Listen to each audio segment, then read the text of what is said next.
저는 오늘 여러분과 함께 가난해야 좋은 신자인가, 이와 같은 제목으로 은혜를 나누고자 합니다. 언제부터인가 교회는 물질적인 부를 죄악시하고 좋은 신자가 되려면 가난해야 된다, 이와 같은 생각이 꽉 들어차게 되었습니다. 그러함에도 불구하고 교회는 복음 전도를 효과적이고도 광범위하게 하기 위해서는 물질적인 필요가 대단하게 되었습니다. 그래서 교회야말로 자가당착에 빠지고 말았습니다. 과연 물질이 죄악입니까? 과연 가난이 찬양을 받을 만한 미덕이냐는 것입니다. 우리 성도들은 신앙생활과 물질 관계를 어떻게 정리해야만 할까요? 이 점에 관해서 여러분과 함께 오늘 알아보고자 하는 것입니다. 첫째로, 과연 물질은 악마가 지은 것이냐, 하나님이 지은 것이냐, 이 사실을 알아봐야 될 것입니다. 왜냐하면 악마는 좋은 것을 지을 수가 없습니다. 그러나 하나님께서 나쁜 것을 고의적으로 지을 리가 만무한 것이기 때문인 것입니다. 성경 창세기 1장 1절에 보면 태초에 하나님이 천지를 창조하시냐고 말하셨습니다. 그 다음 하나님께서 어둠 가운데 빛을, 궁창을, 그 다음 바다 물 가운데서 육지를 나타나게 하시고 모든 열매 맺는 실과가 나게 하시고 해와 달과 별들을 지으시고 공중에 나는 새와 물속에 헤엄치는 어족을 지으시고 그 다음 땅에 기는 짐승과 마지막으로 하나님의 형상과 모양을 쫓아 사람을 지으신 것입니다. 이렇기 때문에 천지와 만물 중에 하나님께서 신이 지으시지 아니한 것은 하나도 없으신 사실을 우리가 알 수 있는 것입니다. 그러고 난 다음 주님께서 동방의 에덴을 창조하시고 그 에덴에 보기에도 좋고 먹기에도 좋은 실과나무가 나게 하셔서 상함도 없고 해함도 없고 부족함도 없게 부유하고 풍부한 처소를 지으셔서 아담과 하와의 거처를 삼아주시고 그 다음 에덴에서 발현한 강 가운데 비손강이 있는데 비손강은 금이 있는 하윌라 온 땅을 두르고 거기에는 베들리헴과 호마노도 있다고 해서 금은 보석도 하나님이 지어서 직접 갖다 넣어놓으신 것입니다. 이러므로 이 세상에 있는 물질 중에 악마가 지은 것은 하나도 없습니다. 모두 다 하나님께서 지으신 것으로서 하나님은 좋은 하나님이시니 좋은 하나님이 지으신 것 중에 나쁜 것은 하나도 있을 수가 없는 것입니다. 그러고 난 다음 하나님께서 아담과 하와에게 축복의 준 장면을 볼 때 아담과 하와에게 찢어지도록 가난해서 헐벗고 굶주려라, 굶어 죽어라, 그렇게 축복하지 아니하시고 성경 창세기 1장 28절로 29절에 보면 하나님이 그들에게 복을 주시며 그들에게 이르시되 생육하고 번성하여 땅에 충만하라, 땅을 정복하라, 바다의 고기와 공중의 새와 땅에 움직이는 모든 생물을 다스리라 하시니 하나님이 가라사대 내가 온 지면에 심했는 모든 채소와 씨 가진 열매 맺는 모든 나무를 너희에게 주려니 너희 식물이 되리라. 그렇게 해서 하나님께서는 아담과 하와에게 상승의 축복을 주었으며 땅의 왕으로서의 지배권을 허락하셔서 축복해 주신 것입니다. 하나님께서 절대로 처절한 절망과 가난과 파멸 속에 떨어지라고 말하지 않은 것입니다. 여러분, 오늘 인간이 가난과 곤고한 생활을 하는 유일한 이유는 인간이 하나님을 대적해서 타락해서 에덴에서 쫓겨남으로 말미암아서 이루어졌다. 다시 말하면 죄 때문에 오늘 이 가난과 곤고가 우리의 숙명처럼 되어버리고 말았다고 성경은 밝히 말하고 있는 것입니다. 창세기 3장 17절로 19절에 보면 아담에게 이르시되 내가 내 아내의 말을 듣고 내가 너더러 먹지 말라는 나무 실과를 먹었은즉 땅은 너로 인하여 저주를 받고 너는 종신토록 수고하여야 그 소산을 먹으리라. 땅이 내게 가시 덤불과 은거키를 낼 것이라. 너희 먹을 것은 밭의 채소인즉 내가 얼굴에 땀이 흘려야 식물을 먹고 필기은 흙으로 돌아가리니 그 속에서 내가 취함을 입었음이라. 너는 흙이니 흙으로 돌아갈 것이니라 하시니라. 여기에서 가난과 질병과 저주와 죽음은 축복의 연유로 주어진 것이 아니라 아담이 하나님을 대적하여 범죄함으로 말미암아 심판으로서 주어진 사실을 우리는 분명히 알 수 있는 것입니다. 그러면 우리가 이 사실을 통해서 하나님이 인간에 대한 근본 뜻은 우리 영혼이 잘됨같이 범사에 잘되며 강건하고 생명을 얻되 넘치게 얻게 하는 것이 하나님의 근원적인 뜻이라는 것을 우리는 너무나 잘 알 수 있습니다. 이 근원적인 뜻을 우리가 확실히 알아야 이 모든 세상의 질병과 저주, 가난과 슬픔, 죽음이 하나님의 근원적인 뜻이 아니라는 것을 우리가 알고 단호하게 우리는 이것을 부정할 수가 있는 것입니다. 과연 하나님께서 오늘날 하나님의 근원적인 뜻이 여러분 가난과 저주와 절망이라면 우리들은 하나님 앞에서 소망을 가질 수가 없을 것입니다.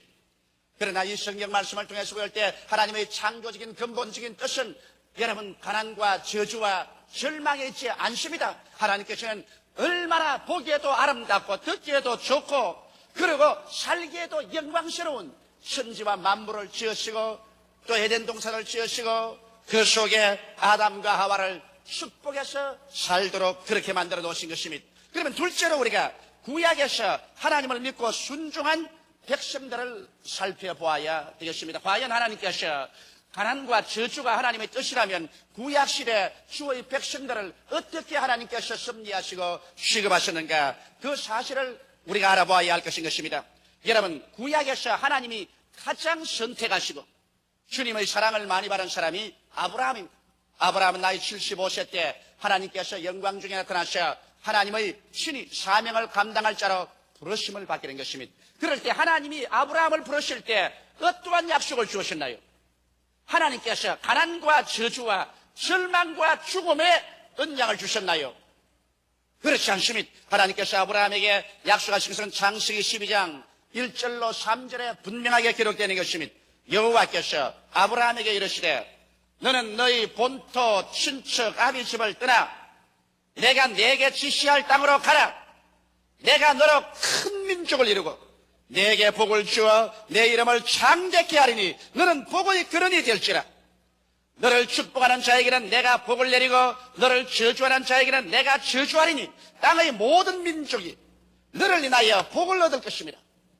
여기 하나님께서 아브라함을 불러내실 때 얼마나 아브라함에게 창대의 약속을 주셨던지 심지어는 아브라함을 축복하는 사람은 복을 받고 아브라함을 저주하는 사람은 저주를 받을 것이라고 말하고 전국에 가신 아브라함이 온 세계 만민의 복의 근원이 되라고 말한 것입니다. 하나님께서 사람을 불러내실 때 저주하기 위해서 불러내신 것이 아니라 복을 주기 위해서 불러내신 것입니다. 성경에 보면 아브라함과 같은 믿음을 가진 사람은 모두 다 아브라함의 자녀라고 말했는데 여러분과 나도 아브라함이 갈대아 우르에서 부름을 받아 나온 것처럼 우리도 죄악 세상에서 부름을 받고 나왔는데 하나님께서 아브라함은 부르실 때 축복의 언약을 주시는데 우리를 부르실 때는 하나님께서 저주와 절망과 파멸의 언약을 주어서 부를 리가 만무한 것입니다. 아브라함이 하나님의 부르심과 택하심을 받은 것처럼 여러분도 하나님의 부르심과 택하심을 받은 사람들인 것입니다. 하나님께서 여러분과 나를 부르실 때 언약 없이 부르지 아니하시는 것입니다. 이러므로 여러분 성경에는 아브라함과 같은 믿음을 가진 사람은 아브라함과 함께 복을 받느니라고 하셨으므로 아브라함이 출발 때부터 하나님의 축복을 받고 출발하시니 오늘 우리 예수 그리스도를 믿고 아브라함의 자녀로서 하나님께 나오는 사람들을 주님께서 축복의 언약을 주시지 않을 리가 만무한 것입니다.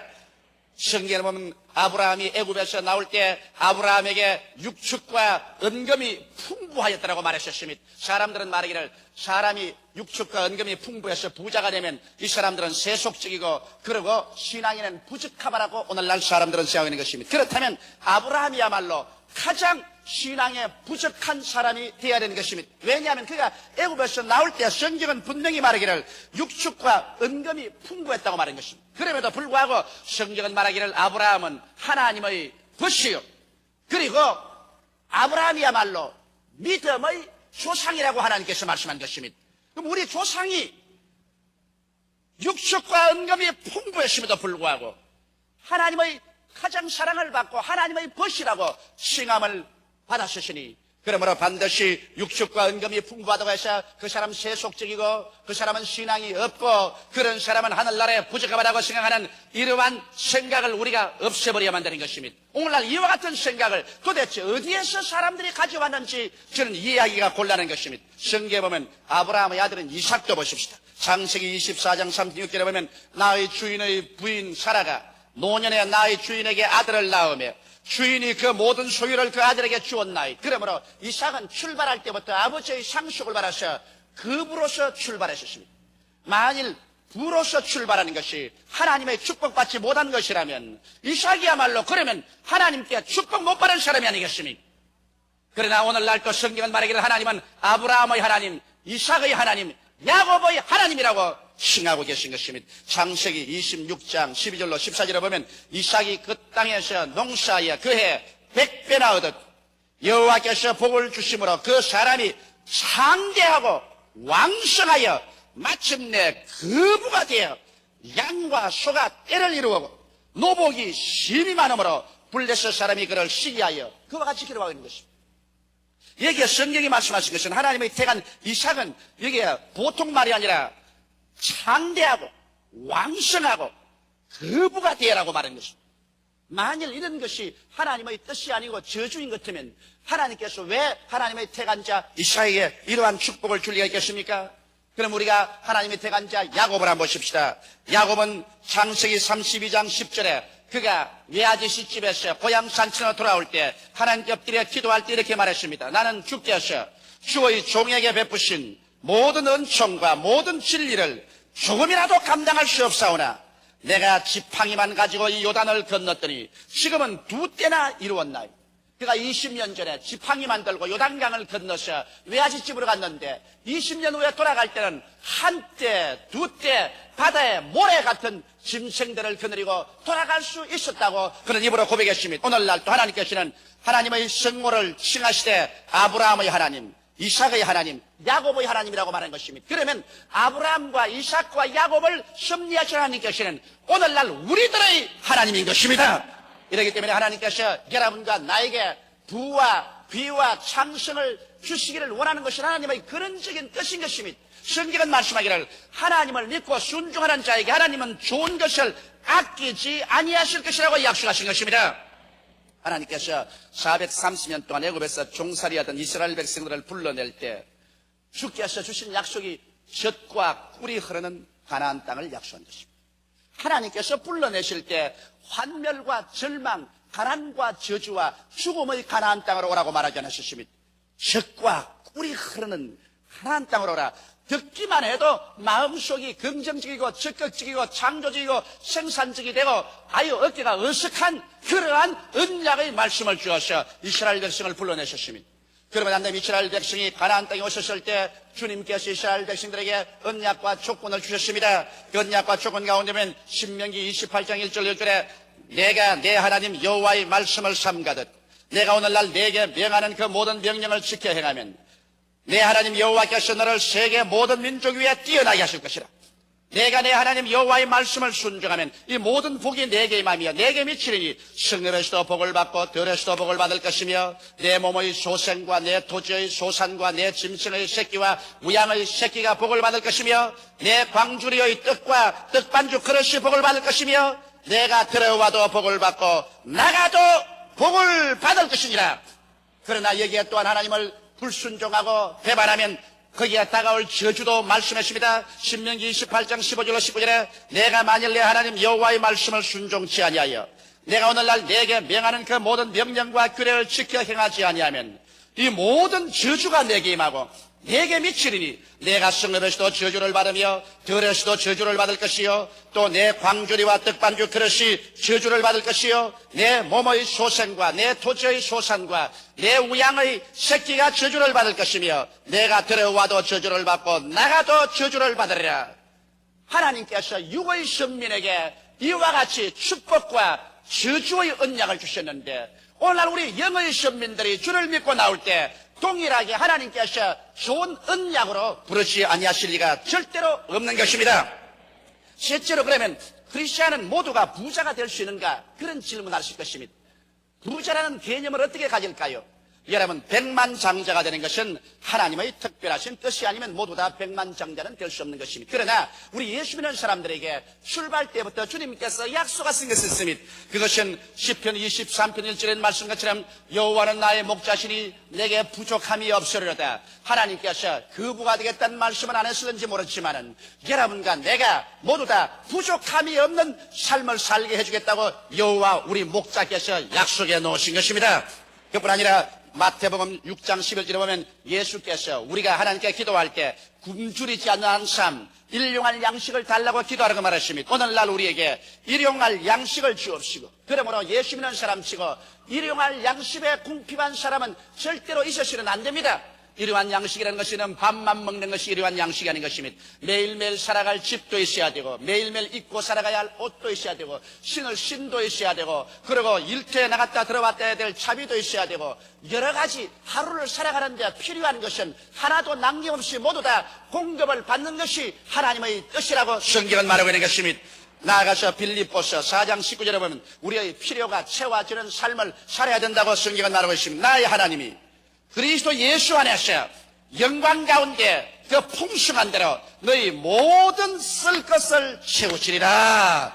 우리가 살아가는 데 있어서 필요한데도 불구하고 그것이 채워지지 아니해서 발부둥치는 이러한 삶은 하나님의 뜻이 아닙니다. 하나님께서는 필요한 것은 모두 다 채워주시는 삶을 살기로 한다고 말하십니다. 그리고 또 나아가서 하나님이 원하시는 것은 겨우 필요한 것만 채우고 사는 것이 아니라 넉넉한 삶을 살기를 원하시는 것입니다.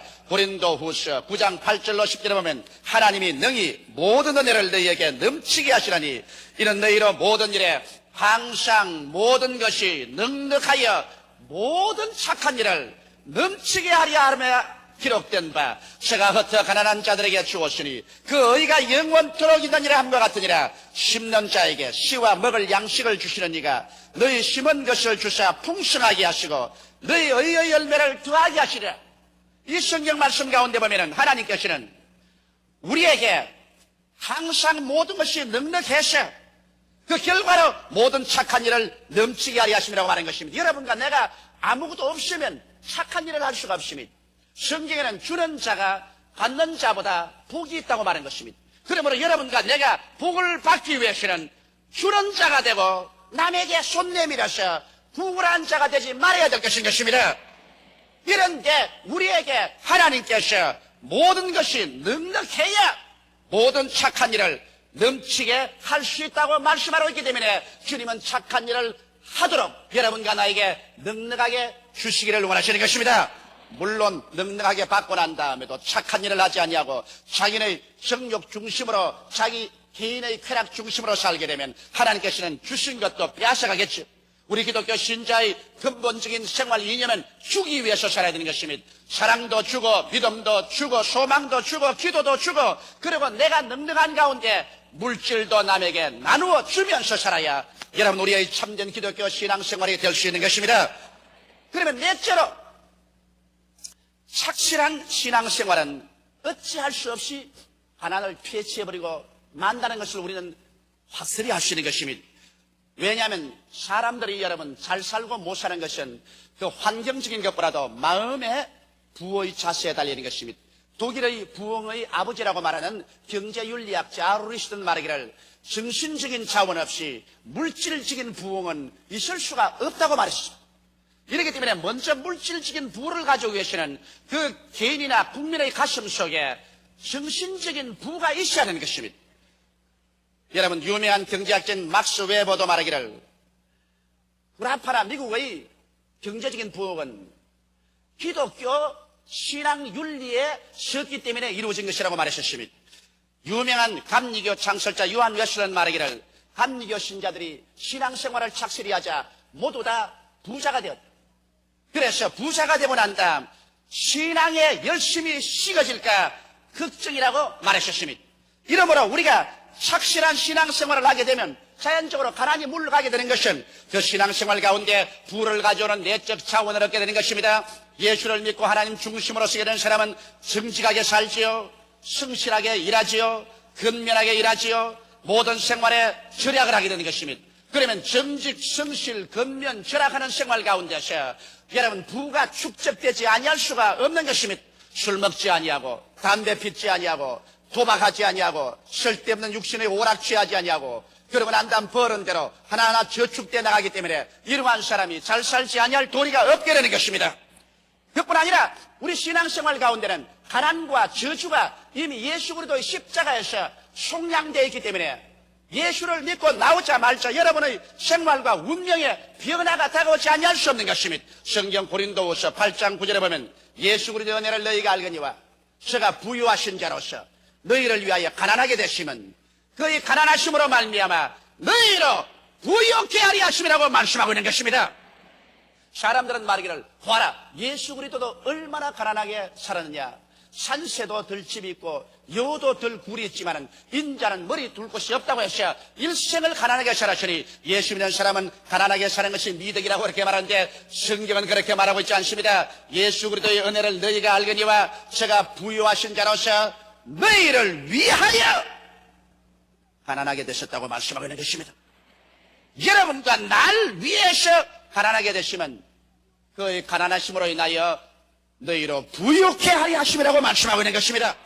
이러므로 예수 그리스도의 은혜 가운데는 가난의 대속이 결정적으로 그게 기록되는 것입니다. 이러므로 예수를 믿는 사람은 이 가난의 대속을 받아들여야 되는 것입니다. 예수께서 날 위하여 가난하게 되시기 때문에 나는 예수 그리스도를 위해서 이제 부하게 되어서 예수 그리스도에게 영광을 돌려야 될 것을 마음속에 결심해야만 될 것입니다. 또 나아가서 갈라디아서 3장 13절에는 저주에 대한 완전한 대속이 기록되는 것입니다. 그리스도께서 우리를 위하여 저주를 받으사 율법의 저주의 수레를 속량하였으니 이런 기록된 바 나무에 달린 자마다 저주 아래 있는 자라 하였습니다. 이런 그리스도 예수 안에서 아브라함의 복이 이방인에게 미치게 하고 믿음으로 말미암아 성령의 은혜를 받게 하렵니다. 여러분 아브라함의 복을 아까 읽어보지 않으셨습니까? 아브라함은 물론 그 생애 속에 많은 시련과 환난을 겪었지만 그러나 그는 육축과 은금이 풍부했었습니다. 성경은 패하지 못함이 저 하늘이 무너지고 이 땅이 변해도 성경은 상대적이 아니고 절대적인 말씀으로 변하지 않습니다. 그런데 성경에 말씀하기를 아브라함의 복이 예수 안에서 이방인에게 미치게 하려 함이라고 말씀하신 것입니다. 이렇기 때문에 여러분과 나는 예수 그리스도 안에서 단호하게 우리 저주를 명예에서 떠나게 해야 되는 것입니다. 단호하게 저주에서 속량된 것을 주장해야 되는 것입니다.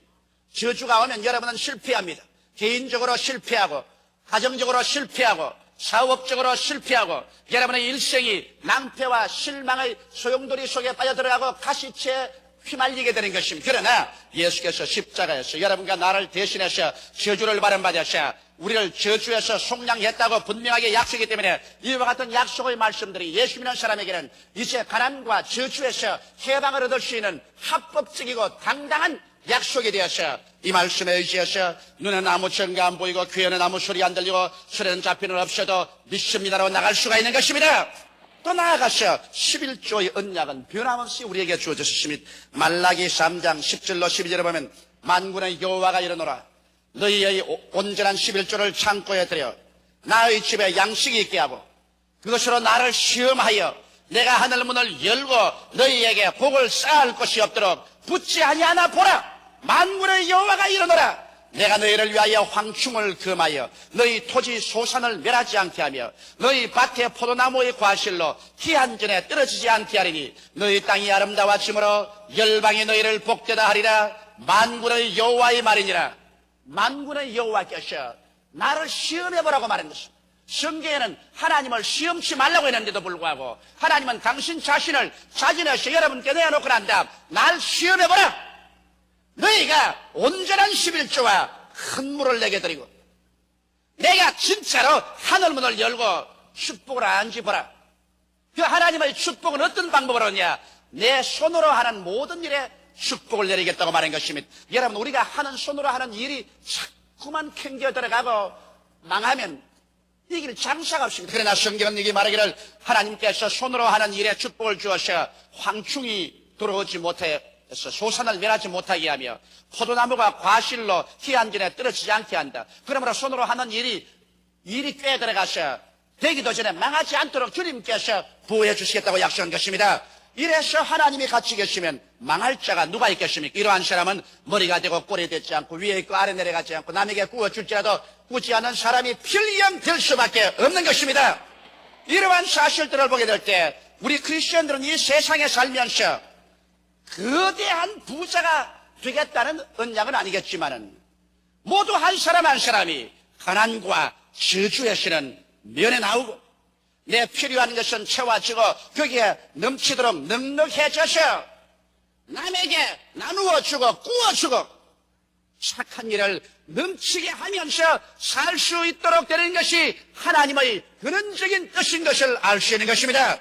그러므로 가난해야 좋은 크리스천이 될 수 있다는 이 생각은 하나님이 주시는 생각이 아닙니다. 성경이 주는 생각이 아니라 그것은 우리를 도적질하고 죽이고 멸망시키는 악한 마귀가 주는 생각인 것입니다. 왜냐하면 사람이 생각을 잘못 가지면 하나님 앞에 축복을 받을 수 없습니다. 그것은 성경에 기록하기를 하나님께서는 우리의 온갖 구하는 것이나 생각하는 것에 넘치도록 능리하겠다고 말씀하신 것입니다. 생각이 가난해야 잘 믿는 사람이 되고 가난해야 천당 가고 가난해야 하나님 은총 속에 들어갈 수 있다는 이러한 생각을 집어넣어주면 예수 믿는 사람은 부하게 되는 것을 죄로 여기고 물질이 풍부해지는 것을 죄책으로 여기고 그러고 난 다음 언제나 가난한 생활을 해서 주님에게 드릴 것이 하나도 없게 되고 늘 사람들에게 궁핍하게 되는 것입니다. 이렇기 때문에 여러분 우리는 하나님 앞에서 물질적인 축복을 주장하고 받을 수가 있으며 받았을 때 여러분이 주님을 중심으로 살고 물질의 노예가 되지 말아야만 되는 것입니다. 가난할 때나 부유할 때나 여러분의 삶의 자원은 하나님이 되어야 합니다. 오직 하나님 중심으로 서게 될 때 물질 그 자체는 많든 적든 여러분 그 자체가 죄는 아닌 것입니다. 물질을 잘못 사용하는 사람이 죄를 짓게 되지. 사람이 하나님 중심으로 그 나라와 그 일을 구하며 올바르게 살고 물질을 올바르게 사용하면 오늘 물질만큼 위대한 하나님의 사업을 이루고 축복이 근원이 되는 것이 더 없을 것입니다. 우리 다 같이 고개 숙여 기도드리겠습니다. 살아계시고 거룩하신 아버지 하나님, 예수 믿는 사람은 가난해야 된다는 잘못된 생각을 오늘 우리 성도들의 마음속에서 싹 씻어버리게 도와주시옵소서. 이것은 하나님이 주신 생각이 아니라 마귀가 전통 속에 집어넣어준 잘못된 생각이 옵니다. 하나님 아버지여, 우리 성도들에게 물질이 있어야 온천하 만국의 복음을 전가할 수 있는 자원을 마련할 수가 있사옵나이다. 이러므로 마귀의 말을 씻어버리고 성서에 서서 하나님께서 우리에게 주시는 말씀을 받아서 내 아버지 하나님이 오늘부터 영혼이 잘됨같이 범사에 잘되며 강건하게 되고 생명을 얻되 넘치게 얻어 모든 일에 항상 모든 것이 넉넉하여 모든 착한 일을 넘치게 하도록 주님께서 축복하여 주옵소서. 그러나 한 사람이라도 행여나 물질의 노예되지 말게 도와주시옵소서. 예수님 이름 받들어 기도드리옵나이다. 아멘.